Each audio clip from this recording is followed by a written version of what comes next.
بسم اللہ الرحمن الرحیم صلی اللہ علی محمد۔ تمام دیکھنے اور سننے والوں کو ناہید احمد جیلانی کا سلام۔ ناظرین، آپ کو جیلانی جی یوٹیوب چینل اور فیس بک پیج پر خوش آمدید۔ اللہ عز و جل سے دعا ہے اللہ عز و جل آپ کو جہاں بھی رکھے، اپنے اہل خانہ سمیت باقیت رکھے، خوش بھی رکھے اور محفوظ بھی۔ ناظرین اکرام، اپنی گفتگو کا آغاز کرنے سے پہلے تمام خواتین و حضرات سے یہ گزارش ہے جو ہمارے چینل پہ ابھی نئے ہیں وہ جیلانی جی چینل سبسکرائب فرما لیں تاکہ روزانہ آپ تک ہماری نئی ویڈیوز آسانی کے ساتھ پہنچ سکیں۔ بلا تاخیر اپنی گفتگو کا آغاز کرتا ہوں۔ عمران خان نے شہباز حکومت کی بینڈ بجا دی۔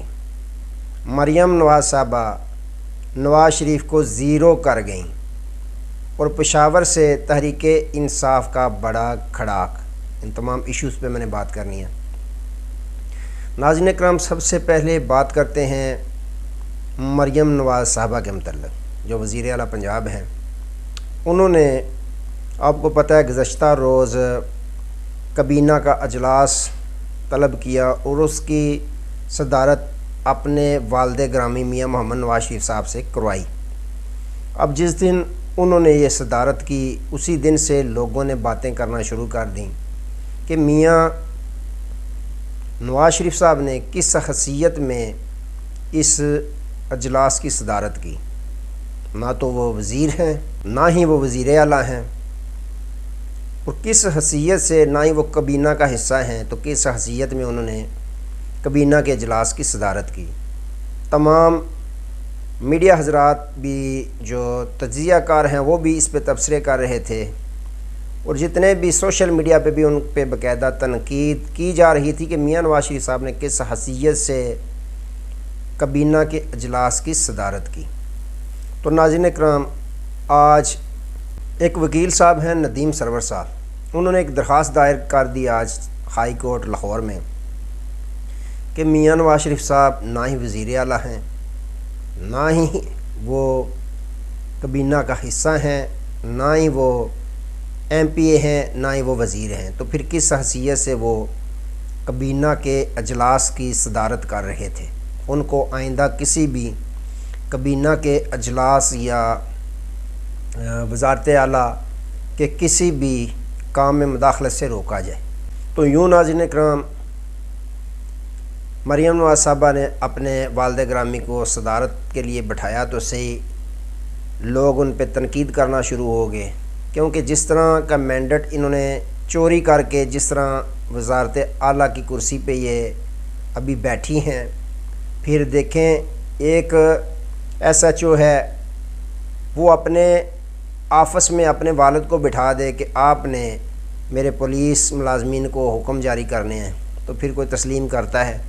تو دوسری جانب جو مریم نواز صاحبہ نے کام کیا کہ ملکی خزانے سے ایک رمضان پیکج کے نام سے نگہبان پیکج متعارف کرایا، جو میرے محلہ میں بھی آئی وہ ٹیم، تو کم و بیش 100 آئی ڈی کارڈ جمع کیے گئے، جن میں سے 8 یا 10 لوگوں کو یہ جو نگہبان پیکج ہے وہ دیا گیا، اور ساتھ ہی لوگوں کی تذلیل کی گئی، ان کی تصویریں بنائی گئیں۔ تو جس طرح یہ لوگوں کی تذلیل کر رہی ہیں، پھر لوگوں نے بھی ان کے ساتھ وہی کرنا ہے جیسا انہوں نے کرنا ہے لوگوں کے ساتھ۔ تو ناظرین اکرام، یہ تصویر دیکھیں آپ پہلے کہ انہوں نے اپنے والد محترم کی تصویر اس آٹے کے تھیلے پہ لگوائی ملکی خزانے سے پیسہ نکلوا کے، تو پھر لوگ کیا کر رہے ہیں دیکھیں، اس میں اپنے گھر کا کوڑا کرکٹ ڈال کر کوڑے کے ڈھیر کے اوپر میاں صاحب کی تصویر والا وہ تھیلا پڑا ہوا ہے، آپ دیکھ سکتے ہیں۔ تو جس طرح انہوں نے عوام کی تذلیل کی ہے کہ 10 کلو آٹا کے لیے تصویریں بنائی جا رہی ہیں، قطاریں بنائی جا رہی ہیں، تو لوگوں نے بھی پھر غصہ اسی طرح نکالنا ہے، جو دیکھ کر مجھے کافی دکھ ہوا کہ ملک پاکستان کا 3 دفعہ وزیر اعظم رہنے والا جو شخص ہے اس کی تصویر، اس کے جو تھیلے پہ لگائی گئی تصویر، اس تھیلے میں کوڑا بھر کر لوگوں نے کوڑے کے ڈھیروں پر وہ تھیلے پھینکے ہوئے ہیں، یہ دیکھیں۔ تو یہ مریم نواز صاحبہ نے اپنے والد گرامی کو، جو کہتی تھی کہ میرے والد محترم ہیرو ہیں، ان کو زیرو کرنے میں بھرپور کردار ادا کیا ہے۔ اب بات کرتے ہیں ناظرین اکرام، آج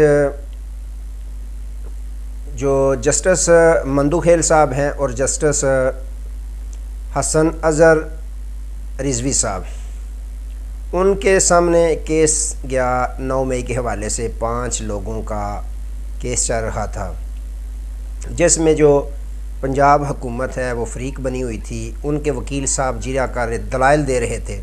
جسٹس مندو ہیل صاحب نے پوچھا کہ آپ کے پاس کیا ثبوت ہیں کہ انہوں نے دہشت گردی کی، آپ یہ بتائیں کہ دہشت گردی کی دفعات آپ نے کیسے ان کے مقدمے میں لگائیں۔ تو جو وکیل صاحب تھے انہوں نے پنجاب حکومت کے، انہوں نے کہا کہ انہوں نے دہشت گردی کی ہے، سرکاری دفاتر پہ توڑ پھوڑ کی ہے۔ انہوں نے کہا دہشت گردی یہ نہیں ہوتی، دہشت گردی ہوتی ہے جس طرح آرمی پبلک سکول پر حملہ کیا گیا تھا۔ انہوں نے کہا کہ آپ کے پاس کیا ثبوت ہیں کہ انہوں نے پٹرول بم بنا کر پھینکے یا توڑ پھوڑ کی ہے، تو کوئی ثبوت دیں۔ تو انہوں نے کہا کہ ہمارے پاس ہیڈ کانسٹیبل ہیں، وہ گواہ ہیں۔ جج صاحب نے استفسار کیا کہ وہ کہاں کے ہیں، تو وکیل صاحب نے کہا وہ لاہور سے تعلق رکھتے ہیں۔ جج صاحب نے کہا کہ عجیب معاملہ ہے، کیس ہے راولپنڈی کا، تو وہ لاہور گواہ لاہور کا، یہ کیا کیسے بات کر رہے ہیں؟ آپ یہ دکھائیں ہمیں کہ جو CCTV کیمرہ ہیں ان کی فلمیں جو ہیں وہ ہمیں دکھائیں۔ تو انہوں نے کہا کہ وہ تو توڑ پھوڑ کر دیتی، انہوں نے کیمرے توڑ دیے تھے سارے۔ وہاں پہ انہوں نے کہا کہ ہم ایک کانسٹیبل کی گواہی پہ کیسے مان جائیں کہ ایک سابق وزیر اعظم جو ہیں ان کو ہم غدار مان لیں کہ وہ غداری کی ہے انہوں نے۔ تو ناظرین کرام، وہاں پہ یہ دیکھنے کو ملا کہ یہ جو کہتے تھے کہ ہمارے پاس ثبوت ہے 9 مئی کے، بہت زیادہ ثبوت ہیں، آج ان کے ثبوت کھودا پہاڑ نکلا چوہا، ویسا ہی ہوا، کوئی ثبوت نہیں ہے، صرف ایک ہیڈ کانسٹیبل ہے گواہ جی۔ تو اسی گواہی پہ جو ہے وزیر اعظم کو بھی غدار قرار دیں، اور 9 مئی میں جتنے بھی گرفتار ہیں بے گناہ شہری ان کو بھی ان میں سزا سنائی جائے، یہ ان کی خواہش ہے حکومت پنجاب کی یا وفاق کی۔ جج صاحب نے کہا کہ ریلیاں کرنا ہر ایک شہری کا حق ہے۔ اب ریاست جو ہوتی ہے وہ ماں کی طرح ہوتی ہے، تو اولاد غلطی کر بھی دے تو ماں 1-2 پٹکار لگا کے سمجھا لیتی ہے۔ اب ہم ایک کانسٹیبل کی گواہی پہ سب کو غدار تسلیم کر لیں اور دہشت گرد تسلیم کر لیں، تو یوں ناظرین کرام 9 مئی کا جو چرچا کیا جاتا تھا اس کے غبارے سے آج جج صاحبان نے 2 جج صاحبان نے سپریم کورٹ آف پاکستان کے جو ہیں انہوں نے غبارے سے وہ ہوا جو ہے وہ نکال دیا۔ اب بات کرتے ہیں ناظرین کرام کہ پشاور میں پاکستان تحریک انصاف کے جو کھلاڑی ہیں، آپ کو معلوم ہے کہ علی مین گنڈا پور صاحب کو طلب کیا گیا تھا، الیکشن کمیشن آف پاکستان کی طرف سے نوٹس جاری کیا گیا تھا، اس کے نوٹس میں وہ چلے گئے ہائی کورٹ پشاور کہ یہ مجھے نوٹس بھیجا گیا ہے، لہٰذا پشاور ہائی کورٹ نے وہ جو ان کو نوٹس جاری کیا تھا الیکشن کمیشن آف پاکستان نے اس کو معطل کر دیا ہے کہ سپریم کورٹ آف پاکستان کا فیصلہ موجود ہے کہ کوئی بھی ادارہ کسی کو صادق و امین نہیں قرار دے سکتا، لہٰذا انہوں نے اس نوٹس کو معطل قرار دے دیا۔ دوسری جانب بریسٹر سیف اللہ صاحب ہیں، انہوں نے آج وفاق کو یہ درخواست کی ہے کہ آپ کے پاس سیکیورٹی نہیں ہے، خان صاحب کے جو اڈیالہ جیل میں ہیں آپ ملاقاتیں بھی نہیں کرواتے، کہ سیکیورٹی وجوہات ہیں جس کی بنا پر ہم ملاقات بھی نہیں کروا سکتے، لہٰذا آپ KP کے پولیس کے حوالے کر دیں، KPK کے حوالے کر دیں۔ ہم آپ سے درخواست کرتے ہیں، ہم ان کی سیکیورٹی کا بندوبست بھی کر لیں گے اور ہم ان کو اچھے طرح سے KPK میں تمام سہولیات دیں گے اور ان کی سیکیورٹی کی ذمہ داری ہم لیتے ہیں۔ انہوں نے باقاعدہ حکومت KPK کی طرف سے درخواست دے دی ہے۔ ویسے یہ تو نہیں امید کی جا سکتی وفاق سے یا پنجاب سے کہ وہ بھیجیں، لیکن انہوں نے باقاعدہ درخواست دے دی ہے۔ دوسری جانب ناظرین کرام، خان صاحب نے آج اپنی کیس میں سماعت کے سلسلے میں صحافیوں سے گفتگو کرتے ہوئے کہا ہے کہ یہ جو شہباز شریف کی حکومت ہے یہ صرف 5-6 ماہ چلے گی۔ ہم نے اس وقت کہا تھا IMF کو کہ آپ اس طرح قرضے نہ دیں، صاف شفاف الیکشن کرانے کی شرط رکھیں، اس کے بعد جو ہے وہ قرضے دیں۔ انہوں نے کہا کہ قرضوں کے لیے ضروری ہوتا ہے کہ ذرائع آمدن جو ہے وہ زیادہ سے زیادہ ہوں، تو یہ کام صرف ہم ہی کر سکتے ہیں کیونکہ اوورسیز پاکستانی ہم پہ اعتماد کرتے ہیں، وہ پیسہ پاکستان میں بھیجتے ہیں، انویسٹمنٹ کرتے ہیں، تو ان پہ تو کوئی اعتبار ہی نہیں کرتا۔ انہوں نے کہا کہ پیپلز پارٹی کیوں کابینہ کا حصہ نہیں بنی، انہیں پتہ ہے کہ اس حکومت نے نہیں چلنا، ان سے ڈیلیور نہیں ہونا۔